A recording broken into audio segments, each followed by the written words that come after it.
डल झील के पास मौजूद हूँ। एक कश्मीरी ऐसा नहीं है जिसके आंख में आज आंसू नहीं है, एक कश्मीरी ऐसा नहीं है जिसके दिल में आज दर्द नहीं है। खेला मेरे साथ नहीं चलेगा, 140 करोड़ के साथ भले चल जाए, फ्री राइड देनी है तो उन कश्मीरी हिंदुओं को दो जिनको तुमने यहां से मार के भगाया था, और उनको वेलकम करने के लिए तुम फ्री राइड दो। यहां से जाने वालों को तुम फ्री राइड ना दो। ये आदमी, मुझे, I might be wrong but I really don't think so ऐसा होगा। अगर फौज इस आदमी को ट्रैक करे तो घटना के बाद ये आदमी जो है, ये इंफॉर्मेशन किसी को इस घटना की दे रहा है। ये एक शख्स थे जिन्होंने हमले को रोकने की कोशिश की और जिन्होंने शायद बंदूक छीनने की भी कोशिश की। यानी सैयद आदिल हुसैन अगर हथियार ना छीनता तो वो ना मारा जाता। उसके मारे जाने की वजह क्या थी? हथियार छीनना।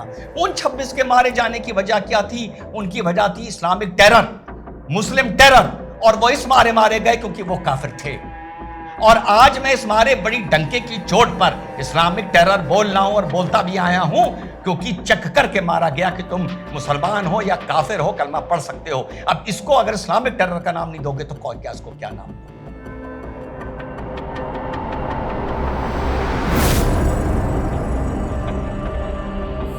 हेलो, नमस्कार, सत श्री अकाल, अस्सलाम वालेकुम। कैसे हैं जनाब?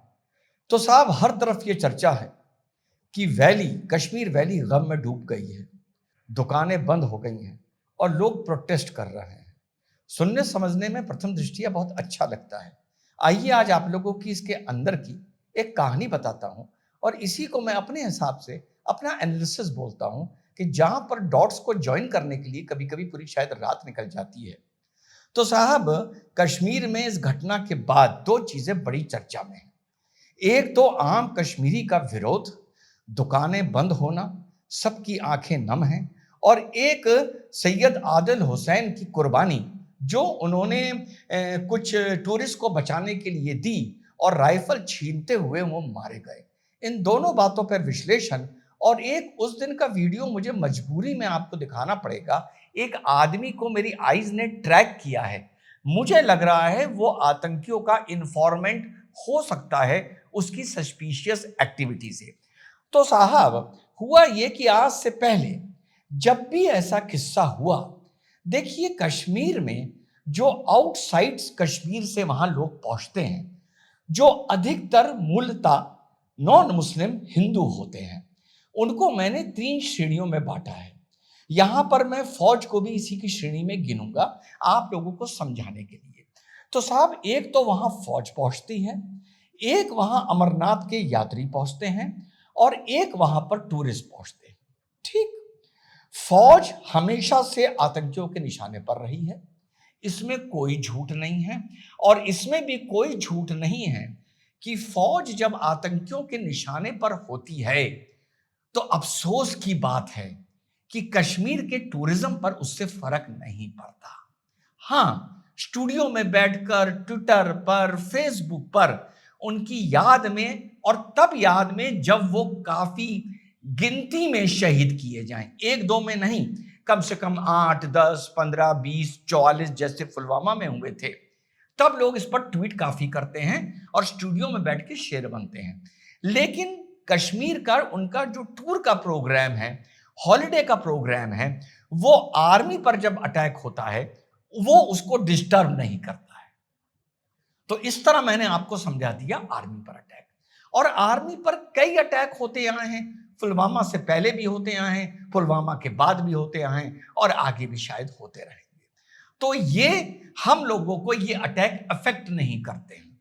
जब बहुत गिनती में हो जाएं तो 24 घंटा 48 घंटा अफेक्ट करते हैं। उसके बाद लोग स्टूडियो में कैमरे के सामने थोड़ी टाइम शेर बनते हैं, उसके बाद भूल जाते हैं।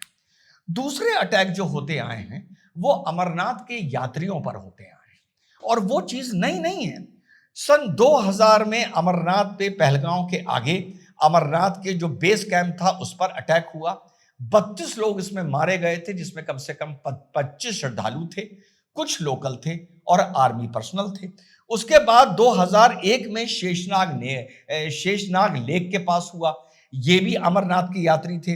उसके बाद 2002 में हुआ, ये भी अमरनाथ के यात्री थे। उसके बाद 2006 में हुआ, ये भी अमरनाथ के यात्री थे। उसके बाद 2007 में हुआ, ये भी अमरनाथ के यात्री थे। उसके बाद 2013 में हुआ, ये भी अमरनाथ के यात्री थे। उसके बाद 2024 में रईसी में जो बस पे गोलियां चलाई गई थी, वो भी अमरनाथ के यात्री थे। बहुत चीजें जोड़ी हैं कल रात को बैठकर ये एनालाइज करने के लिए कि ये आंखें आखिर नम क्यों हैं। ठीक, तो अब इतनी घटनाएं हो गई। ये सारी घटनाएं टूरिस्ट के साथ भी हो सकती थी, अमरनाथ यात्रियों के साथ क्यों हुई? अमरनाथ यात्रियों के साथ इस मारे हुई क्योंकि जब आप कश्मीर का टूरिस्ट मैप निकालेंगे तो पटनी टॉप, पहलगांव, सोनमर्ग, गुलमर्ग, श्रीनगर की मेन सिटी जिसमें सारे गार्डन्स आ गए, चश्मे शाही और मुगल गार्डन्स एंड ऑल आ गए, और डल लेक आ गई, नगीन लेक आ गई। यहां पर कोई अटैक नहीं हुआ। अब जब टूरिस्ट मैप आप देखेंगे और अमरनाथ की यात्रा का मैप देखेंगे तो पहलगांव के बाद, पहलगांव जब वो यात्री करने वाला श्रीनगर पहुंचता है, जहां वो लैंड करता है या वो ट्रेन और बस से पहुंचता है, वहां अटैक नहीं होता। जब वो पहलगांव पहुंचता है वहां अटैक नहीं होता। जब वो पहलगांव के आगे कश्मीर के टूरिस्ट सर्किट से बाहर हो जाता है, दूर दराज इलाके में चला जाता है, तो वहां उसकी यात्रा बंदूक के साए में होती है, बंदूक के साए में होती है।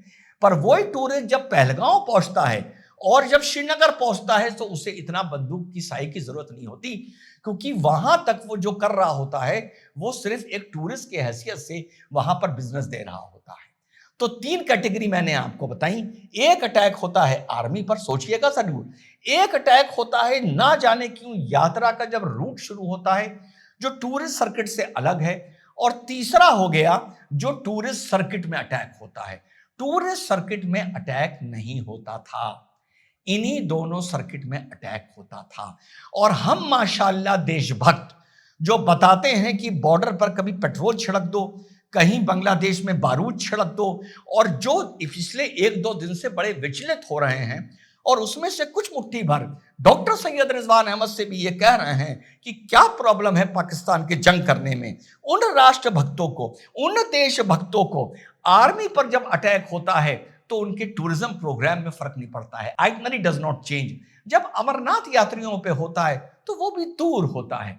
कहने का मतलब यह है, सोच यह है कि साहब आर्मी पे हुआ वो तो आर्मी पे हुआ, अमरनाथ यात्रियों पे हुआ वो तो अमरनाथ यात्रियों की हुआ। यार इनको ये लोग अमरनाथ यात्रा नहीं होना देना चाहते, टूरिस्ट पे कभी नहीं होता, चलो कश्मीर का प्रोग्राम बना लें।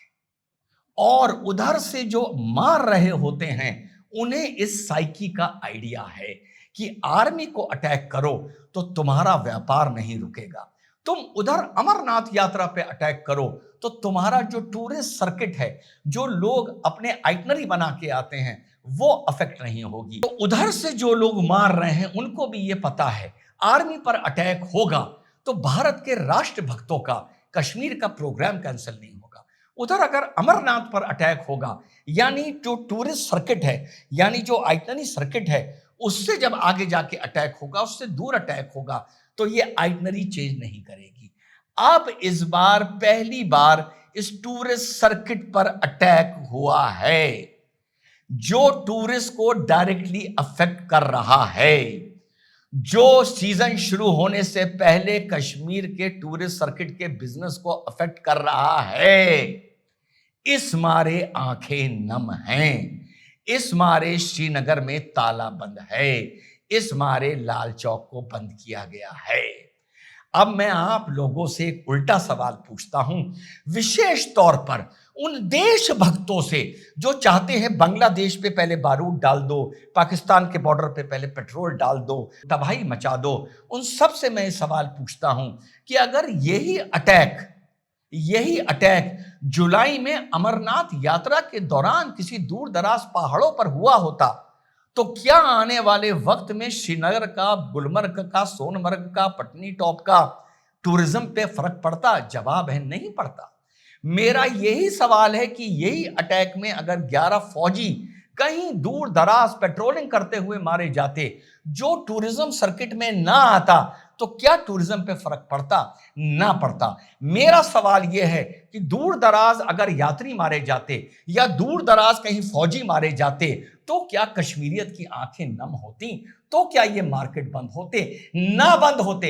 इसके पीछे सिर्फ व्यापार का स्वार्थ है, व्यापार का स्वार्थ है। खुदा की कसम खा के कहता हूं, परवरदिगार अल्लाह परमेश्वर की कसम खा के उनकी सौगंध लेके कहता हूं कि ये हमला अगर फौज पर हुआ होता तो किसी की आंखें नम ना होती। तो ये डॉक्टर सैयद रिजवान अहमद का कल रात का पूरा एनालिसिस है, ये सोच के कि यार ये आंखें क्यों हो रही हैं। तो ऑटो वाले भैया फ्री राइड ना दो कश्मीर से जाने वालों को। जो बच गए हैं, जो टूरिस्ट हैं, वो अपना बजट बना के आए बाबा, उनके पास पैसे होंगे, उन्हें फ्री राइड ना दो। जो कश्मीरी हिंदू और कश्मीरी पंडित कश्मीर में आना चाहते हैं, उन्हें बस स्टैंड और एयरपोर्ट पे जब तुम फ्री राइड दोगे तो रिजवान तुमसे कन्विंस होगा। तुम नरेंद्र मोदी जी को भ्रमित कर सकते हो, डोभाल साहब को कर सकते हो, अमित शाह जी को कर सकते हो, इस देश के 95 करोड़ वतन प्रस्तों को कर सकते हो, बाकी तो तुमसे कन्विंस्ड हैं ही, लेकिन मुझे तुम कन्विंस नहीं कर पाओगे। इतने जिद्दी, इतने अड़ियल दिमाग का मैं इंसान हूं। तो ये फ्री राइड का खेला मेरे साथ नहीं चलेगा। 140 करोड़ के साथ भले चल जाए, फ्री राइड देनी है तो उन कश्मीरी हिंदुओं को दो जिनको तुमने यहां से मार के भगाया था, और उनको वेलकम करने के लिए तुम फ्री राइड दो। यहां से जाने वालों को तुम फ्री राइड ना दो। और सभी वतन परस्त, सभी देशभक्त जो मुझसे कह रहे थे कि तुम जंग क्यों नहीं चाहते, उनसे बस मैं इतना कहता हूं कि कहीं पेट्रोल ना छिड़को, कहीं बारूद ना छिड़को, किसी बॉर्डर पे ना छिड़को। गुमराह लोग हैं जो तुम्हें गुमराह कर रहे हैं। पेट्रोल छिड़कना है, बारूद छिड़कना है वतन परस्ती का, उन कश्मीरी हिंदुओं के लिए जिनको मार मार के भगाया गया है, उन यात्रियों के लिए, उन फौजियों के लिए। तो अपने दिलों में तुम पेट्रोल छिड़को, किसी बॉर्डर पे आग ना लगाओ, अपने दिल में आग लगाओ। अपने दिल में उस बारूद को, उस आग को, उस दुश्मनी को, उस नफरत को जिंदा रखो। Never forget, never forgive. ये जिस दिन तुम अपने दिलों में आग लगा लोगे और जिस दिन तुम कश्मीरियत से ये कह दोगे कि हम तुम्हारी हॉस्पिटैलिटी तब मानेंगे जब तुम हमें वेलकम करोगे, तब नहीं मानेंगे, वो तो नोटों का खेल है। जिस दिन तुम हमारे भाइयों को वेलकम करोगे, कश्मीरी हिंदुओं को अपने कश्मीर में, उस दिन हम मानेंगे कि तुम्हारे दिलों में बदलाव है। और जो लोग ये समझा रहे हैं, मेरी भी भाई से बात हो रही थी, फिर मैंने और उस पर एनालाइज किया कि यार आतंकी ISI यही तो चाहते हैं कि वहां टूरिस्ट जाना बंद हो जाए, इसलिए तुम्हें दिखाने के लिए कि कश्मीर में सब चीज नॉर्मल है, टूरिज्म को कंटिन्यू करना चाहिए। नहीं, टूरिस्ट जाए कश्मीर वैली में या ना जाए, वो हमारा था और हमारा रहेगा। मैं कहता हूं ना जाए, मैं कहता हूं ना जाए। पहले इन लोगों को पता चलने दो कि तुम जिनकी हत्या करते हो वो हमारे भाई हैं, हमारा उनसे रिश्ता है। और जब तक तुम उनकी हत्याएं करनी बंद नहीं करोगे, जब तक तुम कश्मीरी हिंदुओं को वापस नहीं लोगे, हम तुम्हारी यहां एक रोटी खाने, तुम्हें 2 रुपए का बिजनेस देने के लिए नहीं आएंगे। कोई अगर हमारे ना जाने से ये मान लेता है कि कश्मीर में भी अभी हालात सामान्य नहीं है, तो बिल्कुल हालात सामान्य नहीं हैं, और हम मानते हैं हालात सामान्य नहीं हैं। और जब तक हालात सामान्य नहीं होंगे, हम तुम्हें 2 रुपए का बिजनेस देने नहीं आएंगे। जिनकी प्यार का तुम बड़ा दम भरते हो, जिनकी मोहब्बत का तुम बड़ा दम भरते हो, किसकी बात कर रहा हूं? कश्मीरी हिंदुओं की। जब तक ये तुम्हारे कश्मीरी हिंदुओं के लिए फ्री ऑटो ना चलाएं, इनके फ्री ऑटो में ना बैठना। ये इस पार्ट ऑफ द वीडियो का कंक्लूजन है। पॉइंट 2, सैयद आदिल हुसैन की बड़ी चर्चा आ रही है, व्योम भी दिखा रहा है, मुख्यमंत्री भी बोल रहे हैं। ये एक शख्स थे जिन्होंने हमले को रोकने की कोशिश की और जिन्होंने शायद बंदूक छीनने की भी कोशिश की। कि भाई वो बंदूक छीनते हुए मारा गया और टूरिस्ट की रक्षा करते हुए मारा गया। भाई फौज में तो नहीं रहा, शॉर्ट सर्विस करके भी नहीं आया, उससे पहले भी नहीं आया, पर कुदरतन तौर पर इन फाइट का, वेपन्स का, कॉम्बैट का, हैंड टू हैंड कॉम्बैट का वही थोड़ी सी नॉलेज अपने मिशन भारत में दे रहा हूं। और हाँ, ये भी बता दूं, मिशन भारत का 2nd फ्लोर बनकर तैयार हो गया है। Thanks for your contribution. तो साहब यही चीज वहां उन बच्चों को इम्पार्ट कर रहा हूं। तो ये चीजें कि कोई किसी से हथियार छीनते हुए मारा गया, ये गलियारों में होती हैं, ये क्लोज रेंज कॉम्बैट में होती हैं, ये तब होती हैं जब विद इन गलियारा, with in corridor, with in flats, with in stairs लड़ाई हो रही हो, तब ये होती है। यहां पर इस तरह से आम आदमी को नहीं, कमांडोज तक को ट्रेन किया जाता है किस तरह से तुम हथियार छीनोगे। अब सवाल उठता है, सैयद आदिल हुसैन जिनकी शहादत और जिनकी बहादुरी की बात हो रही है, क्या वो इस तरह से ट्रेन थे? जवाब है नहीं थे। जिस जगह ये घटना हुई है, आज से 20 साल पहले वहां गया था। पहले तो मुझे यही देख के अफसोस हुआ कि इस जगह पर इतना टूरिस्ट, इतना रेस्टोरेंट, इतनी कुर्सियां, इस जगह की तो अब खूबसूरती ही खत्म हो गई होगी। इस जगह मैंने भागते हुए एक फोटोग्राफ खिंचवाई थी, वो अब मैं अब ढूंढ रहा हूं, मुझे वो मिल नहीं रही थी। I have been to this place. तो साहब यहां पर एक, समझ लीजिए, आप लोगों ने फोटोग्राफ्स में भी देखा होगा, फुटबॉल फील्ड 4-5 फील्ड मिला दो, इससे भी बड़ा एरिया है। चारों तरफ जंगल है, पीछे वहां पर पहाड़ नजर आते हैं जहां की ये घटना है। 3 तरफ से ये 4 या 5 लोग आते हैं, हेविली आर्म्ड हैं, सेफ डिस्टेंस से, यानी 5 गज से, 8 गज से, 10 गज से, या सबके मरने या भागने के बाद बिल्कुल पास आके 4 मीटर से 5 मीटर से लोगों के सरों तक पर गोलियां मारी हैं। यानी ये कोई गलियारा नहीं था, ये कोई कॉरिडोर नहीं था, ये कोई सीढ़ियां नहीं थी, ये कोई फ्लैट्स नहीं थे, ये कोई अर्बन कॉम्बैट नहीं था। फौजी इस बात को समझेंगे, जहां पे तुम दूसरे की राइफल स्नैच करने की में ट्रेन किया जाता है, या तुम हिम्मत करके कर सकते हो। ये ओपन फील्ड थी और उन्होंने सेफ डिस्टेंस से 20 गज से, जितना मैं पढ़ रहा हूं, समझ रहा हूं, 20 गज से पहले शॉट्स मारने शुरू कर दिए। उसके बाद वो पास आते रहे, जो गिर गए उनको फिर से मारा, जो घबरा के वहां गिर गए या भाग नहीं पाए फिर उनको पास आके मारा। ऐसे लॉन्ग, एक इतनी बड़ी लैंडस्केप में कोई मुझे ये बताए कि सैयद आदिल हुसैन भागता भागता उनकी तरफ गया और उनके हथियार पकड़े, तो भैया ये सिर्फ रजनीकांत, अजय देवगन, अक्षय कुमार ही वगैरह वगैरह, सलमान खान कर सकते हैं, सैयद आदिल हुसैन नहीं कर सकता। पहलगांव में भी जब 2000 में लोग मरे थे, जब श्रद्धालुओं पर अटैक हुआ था, तो उस टाइम भी 7 लोकल कश्मीरी मरे थे। तो मेरा ये मानना है, शहादत को मैं सलाम करता हूं, इनके भी गोली लगी, इनके भी स्ट्रे बुलेट लगी, लेकिन जो मुझे समझाने की कोशिश की जा रही है कि ये फौजी लोग समझ रहे होंगे कि इतनी ओपन फील्ड में कमांडोज तक को ये ट्रेनिंग दी जाती कि अगर सेफ डिस्टेंस से तुम्हारे ऊपर फायरिंग हो रही है तो तुम भागते भागते स्लोमो में जाओगे उसका हथियार छीनने के लिए। कमांडोज को भी ये सिखाया जाता है, पहले तुम या लेटोगे या तुम किसी आड़ में अपने को बचाओगे, सबसे पहले अपने को बचाओगे, उसके बाद आगे की स्ट्रेटेजी बनाओगे क्या करना है।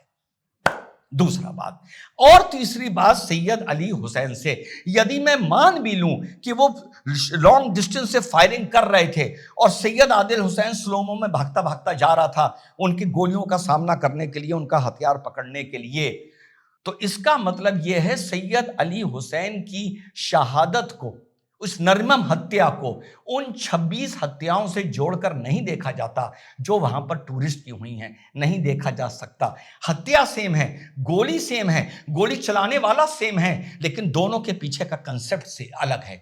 सैयद अली हुसैन इस मारे मारा गया, इनकी भी अगर मैं थ्योरी मान लूं, क्योंकि वो हथियार छीन रहा था, यानी सैयद आदिल हुसैन अगर हथियार ना छीनता तो वो ना मारा जाता। उसके मारे जाने की वजह क्या थी? हथियार छीनना। उन 26 के मारे जाने की वजह क्या थी? उनकी वजह थी इस्लामिक टेरर, मुस्लिम टेरर, और वो इस मारे गए क्योंकि वो काफिर थे। और आज मैं इस मारे बड़ी डंके की चोट पर इस्लामिक टेरर बोल रहा हूं और बोलता भी आया हूं, क्योंकि चक करके मारा गया कि तुम मुसलमान हो या काफिर हो, कलमा पढ़ सकते हो। अब इसको अगर इस्लामिक टेरर का नाम नहीं दोगे तो क्या इसको क्या नाम दोगे? तो मौत हुई है, मौत सैयद की भी हुई है, मौत 26 की भी हुई है, सब चीज सेम है, लेकिन पीछे की आइडियोलॉजी डिफरेंट है। अगर सैयद ये भागता स्लो मोशन में जाकर समरसॉल्ट मारता हुआ उनका हथियार ना खींचता तो ये ना मारा जाता, क्योंकि ये मुसलमान था। तो इन दोनों हत्याओं को हैं हत्या, लेकिन आप एक नहीं मान सकते। और तीसरा, आप लोगों की तवज्जो चाहूंगा, अपने गंदे दिमाग से जो चीजें सोचता रहता हूं और समझता रहता हूं, ये वीडियो मैं आपको दिखा रहा हूं। I will request my editor कि इसको पूरी तरफ से ब्लर कर दे, लेकिन एक कैरेक्टर को ब्लर ना करे। इस कैरेक्टर पर मेरी नजर बार बार पड़ रही है। दूसरा वीडियो मुझसे मिस हो गया, किसी वो दूसरे मोबाइल से लिया गया था। दिस पर्सन जो ये चलता हुआ जा रहा है, ये देख रहे हैं आप। मैं चाहूंगा कि ये वीडियो किसी तरह फौज को पहुंचाया जाए और मैंने भी कोशिश की है आज सुबह, और ये वीडियो में इस कैरेक्टर को ट्रैक किया जाए। उसके बाद देखिए जिस तरह से खड़े होके कमर पे हाथ डाल के बात कर रहा है। He is looking very calm, he is looking very cool, और जब कैमरा थोड़ा सा इसकी तरफ आता है ये अपनी पीठ कर देता है। इतने वीडियोस में इस आदमी को मेरे क्रिमिनल माइंड ने ट्रैक किया है। रेकी कभी कभी हादसे से पहले भी होती है, हमेशा होती है, और रेकी हादसे के बाद भी होती है। उस चीज का फर्स्ट हैंड इंफॉर्मेशन निकालने के लिए कि वहां क्या घटना हुई है, उन लोगों को क्या कामयाबी मिली है, कितने लोग मारे गए हैं। ये आदमी, मुझे, I might be wrong but I really don't think so ऐसा होगा। अगर फौज इस आदमी को ट्रैक करे तो घटना के बाद ये आदमी जो है, ये इंफॉर्मेशन किसी को इस घटना की दे रहा है, एंड ये वेल विशर नहीं है मरने वालों का। तो ये आदमी, इतने वीडियोस हम लोग आजकल देख रहे हैं, मेरी इस पे एकदम नजर पड़ी बैकग्राउंड में। ये आदमी बिल्कुल हार्डली बॉदर्ड है, बिल्कुल कोल्ड है, इसे मरने वालों से कोई सिंपैथी नहीं है, किसी को पानी नहीं पूछ रहा, कुछ नहीं पूछ रहा, और ये कैमरे से दूरी बना के रख रहा है, मरने वालों से दूरी बना के रख रहा है, और ये किसी को इंफॉर्मेशन दे रहा है। So please I request the people who are following me, who are in the army, अपने ग्रुप्स में इसको शेयर करें, हायर अप्स में इसको शेयर करें। मे बी ये आदमी पोस्ट अटैक रेकी कर रहा है किसी के लिए कि बताओ वहां अब एग्जैक्ट क्या सामने निकल के आया है, कितने मरे हैं, क्या हुआ है। तो प्लीज इस चीज को देखें और आगे शेयर करें इफ यू फील यस इस आदमी की एक्टिविटी कुछ सस्पिशियस है। तो जय हिंद, वंदे मातरम, खुदा हाफिज।